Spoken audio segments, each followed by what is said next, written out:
You're listening to the Scars and Guitars podcast series that syndicates for the A-List Online, and my name is Andrew Mackay-Smith. Hope you're well wherever you are. The interview subject I have coming up for you is Adam Gontier, who used to be in 3 Days Grace, but now he fronts Saint Asonia. Now, the reason for the conversation is to promote the album Flawed Design, which is out right now.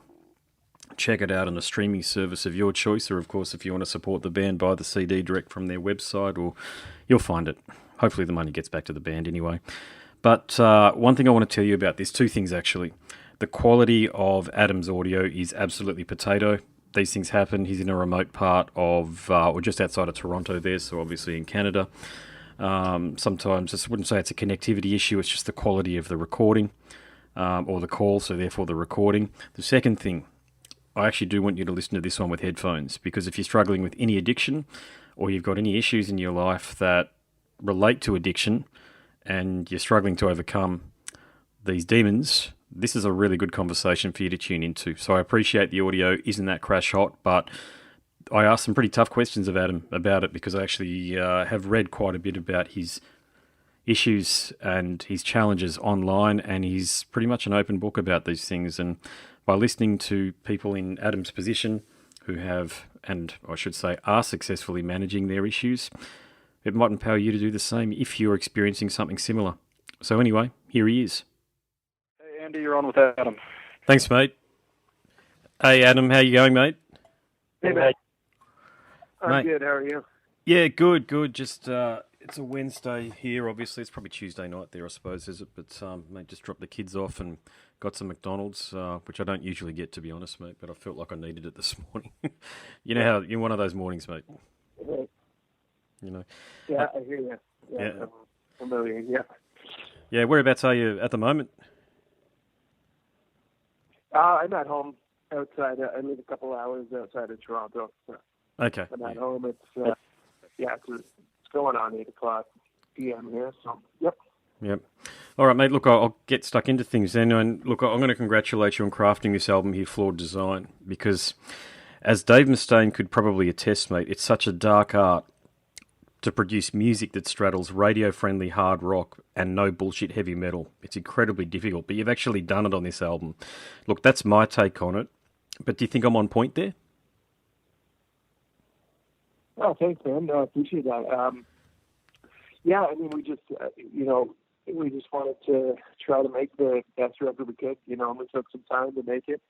We focused on it, and I think we did a fairly good job. We did some co-writing, outside of the band, and I worked with a different producer this time around. So we just wanted to basically evolve somewhat as a band on this album, and I think we did it. So, we're pretty proud of this one for sure.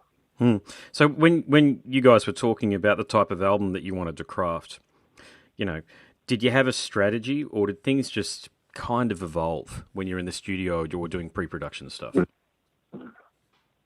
Yeah, things kind of just evolved naturally. We didn't really, I don't think we ever really had that conversation of what type of record we want to make. We started working on these songs in 2016. We had demos of some of these songs that we had started. So I think from, even back then we knew what direction we were going in.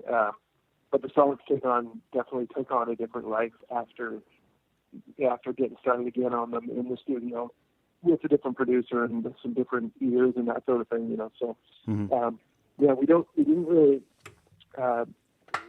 didn't really try to make a certain sounding record. We just naturally did what we wanted to do with the music, and we had a team helping out, Yeah.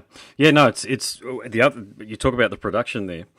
It's a really bloody well-crafted album from a production standpoint. You can hear everything that is going on there. So, I mean, obviously that's with intent as well, but who was the production team that you worked with?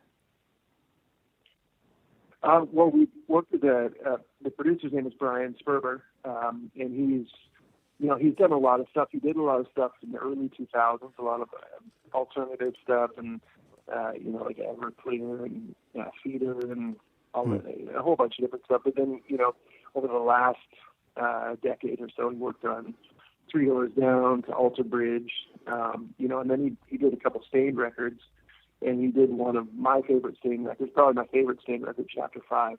And, so Mike had worked with him in the past, and yeah, Andrew was just, we met with him, sat down with him, he had some good ideas, and, he's a really nice guy and really talented, so it just worked out, yeah. Yeah, cool, mate. Yeah. Now, there's a couple of collaborators here, but the one, probably my favourite cut on the album, I must say, is with Sharon Denadell from Within Temptation. And I reckon she's probably my favourite female vocalist, certainly of the modern era, and along with Tatiana from Ginger. I just love listening to her voice. So how did that collaboration come about on Sirens? Because that's a killer cut, man. Oh, thanks, man. Yeah, I mean, it was just one of those, somebody had the idea. I believe Jordan, our manager, actually thought that a female voice on the track could be cool. And I mean, I think we had from early in the process, we thought about having a couple guests on this album. He suggested a female vocalist, and from there, I mean, yeah, I'm a fan of Within Temptation. I love her voice, so it was one of those things. We had a few people that we wanted to ask, but she was at the top of the list, and yeah, she got back right away and said that she was into it. So we got super lucky that she was into it and that she sang on it. It turned out really well. And yeah, I mean, the original demo of the song, there was no female vocalist on there. It's just me singing everything. So it was really, really awesome to have her on there, and it gave the song a completely different vibe. It was really, really cool. Yeah, we're really happy with that one. And she's also a lovely lady. I had a chat to her for about 20 minutes, 25 minutes or so, an interview like what we're doing right now. But, I've done so many of these interviews, and she just struck me as someone who was just really pleasant to be around. And is that your take on things too when you actually got to work together? Well, we were... I didn't actually have a chance to work with her in person when we did this collaboration. Our producer Brian flew to, I believe he flew to Denmark and got into a studio there and actually, took the track over there and recorded her and then brought it back. They were really busy. They were doing, I think they were on tour or something like that. So our schedules didn't match up. So the best we could do is have our producer fly over and record her and then come back. So I didn't have a chance to work with her. But yeah, she is, she's a really nice person, and I'm glad she's on our record. Yeah, cool, man. Yeah. Now, look, I know you've been asked this question probably 100 or maybe 1,000 times, but just for the benefit of my listeners, you got Mike back from working with Jason Newsted, and hopefully he came back in one piece. But how did yourself and Mike actually meet? Well, Mike and I mean, we toured a lot. I mean, Stained and 3 Days Grace toured a whole bunch together. So we knew each other from the road from years ago doing these tours. But when I left 3 Days back in late 2013, shortly after that, Mike called me and asked if I'd be interested in singing on some of the stuff that he was working on. He was actually working on a solo record at the time. So, that was a long time ago. And we got together just to basically write a song or two. But we meshed really well. We worked together really well. So we ended up writing about 3 or 4 songs in a pretty short amount of time. And, it just turned out to be better than we expected. And we decided to stick with it and see if we could actually write a whole album, which we did. And that was the first Asonia record. And yeah, so we decided, all right, let's make it a band. We might as well. So, and yeah, here we are. We're good now. Yeah. Yeah, good on you, mate. Yeah. Look, the other thing I'll bring up, I've admired you from a distance for a long time because you are a fella who inspires by your actions. You know that. And look, you've been very open about some of the challenges you've had in the past, going to rehab, the split with your former bandmates and life in general. But you've done so, as far as I can see, without any of the malice that, frankly, you probably could have. But so what keeps you grounded and centered?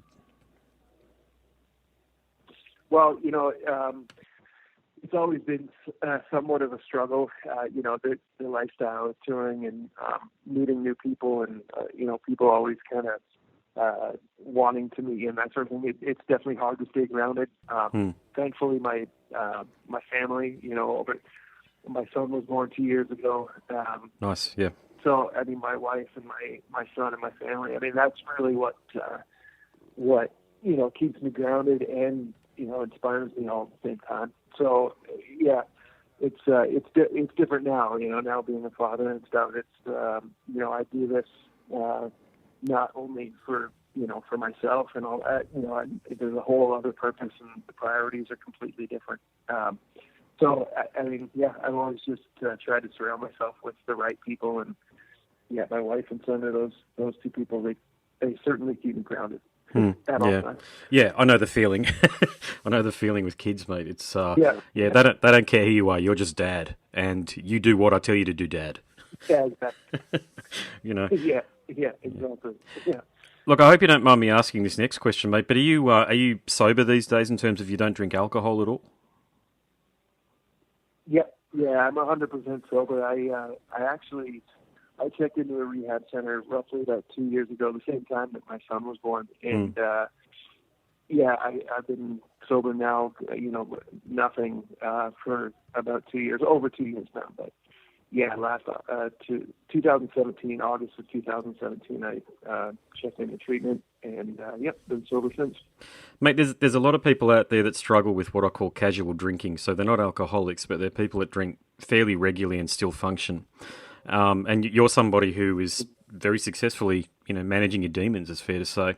Have you got? As I say, I hope you don't mind me broaching this subject with you, mate. But I think it's important because, to your point, you're a musician, you're out there doing it. I think people do look up to you. But how did you do it?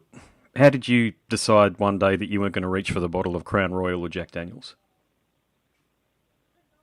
Well, I mean, my drug affairs over the years, I mean, it definitely changed. But when my addiction became full blown, I was addicted to painkillers, opiates, and also addicted to benzos like Valium and that sort of thing. But that was, I mean, I basically, when I found out that my son was going to be born, it lit a fire under my ass for sure. I knew that for the past 25 years I've been just basically a pretty selfish person, just kind of doing whatever I want to do. And there was a point where when my wife told me we were having a baby, that kind of changed everything. And I tried my best for the months leading up to him being born. I tried my best to just stop taking pills, stop drinking, all that stuff on my own. And about the same time that he was being born, I realized I couldn't do it on my own. So I checked in a treatment center and got help, and that did it. But I mean, I struggled with it for years up to that point. I'd been in a treatment center back in 2009 as well, and stayed sober for a little bit, but didn't really take it too seriously because I just didn't have, I didn't necessarily have the motivation that I have now. So, I feel like I've been given a second chance at life, with having a son and having this great band that I'm in and, all that stuff. So, yeah, I take it really serious. I think everybody hears it all the time. You got to hit a certain bottom. I think I hit my bottom a few times, but a couple times anyway. But just didn't take it serious enough, and that's completely changed now. Now I'm not doing this just for me, and I'm not out partying on the road and stuff. That's not what it's about for me anymore. It's about making good music and having fun doing it. How do you stave off the, when I say the boredom of touring? Effectively, you're a professional traveller when you're a musician in your status. So how do you stave off the boredom? Is it just a case of you read a lot of books, or you're looking on the internet and educating yourself that way? Yeah, absolutely. I mean, not necessarily. I don't really tend to read a lot of books. I mean, the biggest thing for me, I mean, the days that we play shows are pretty full with, doing sound check and press and heading back to the hotel and back and forth and stuff. But the days off, if we're traveling, I really try. Nowadays, I'll try to see the city that we're in. See different things. And that was something that I didn't really do in the past. I never really experienced the cities that we were traveling in. Because I was just more concerned about finding a a bar somewhere, you know. So nowadays it's about trying to get out and actually enjoying and experiencing whatever city I'm in. Yeah, that's cool, man. Yeah. So when we talk about cities, man, I no doubt you've been to Australia a few times, mate. So do you have a lot of feedback from Australian fans? Do we reach out to you a lot over social media?